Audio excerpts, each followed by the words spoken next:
is my Sportsman 3500 watt inverter generator running my air conditioner. And I'll tell you why. That 3500, it wouldn't do it on its own. I got looking on YouTube and I found this bad boy right here.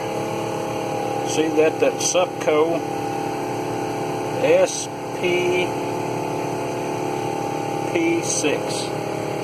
Supco SPP6. That stuff is a miracle worker.